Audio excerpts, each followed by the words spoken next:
This is why we came to Sri Lanka.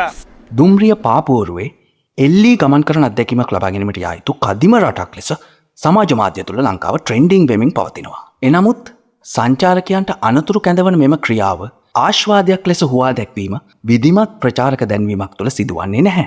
ශ්‍රී ලංකාව සංචාරක ගමනාන්තයක් ලෙස ලෝකය පුරා ප්‍රචාරය කරවීමේ නිල රාජ්‍ය ආයතනය වන්නේ ශ්‍රී ලංකා ටුවරිසම් ප්‍රමෝෂන් බියුරෝ කියන ආයතනයයි.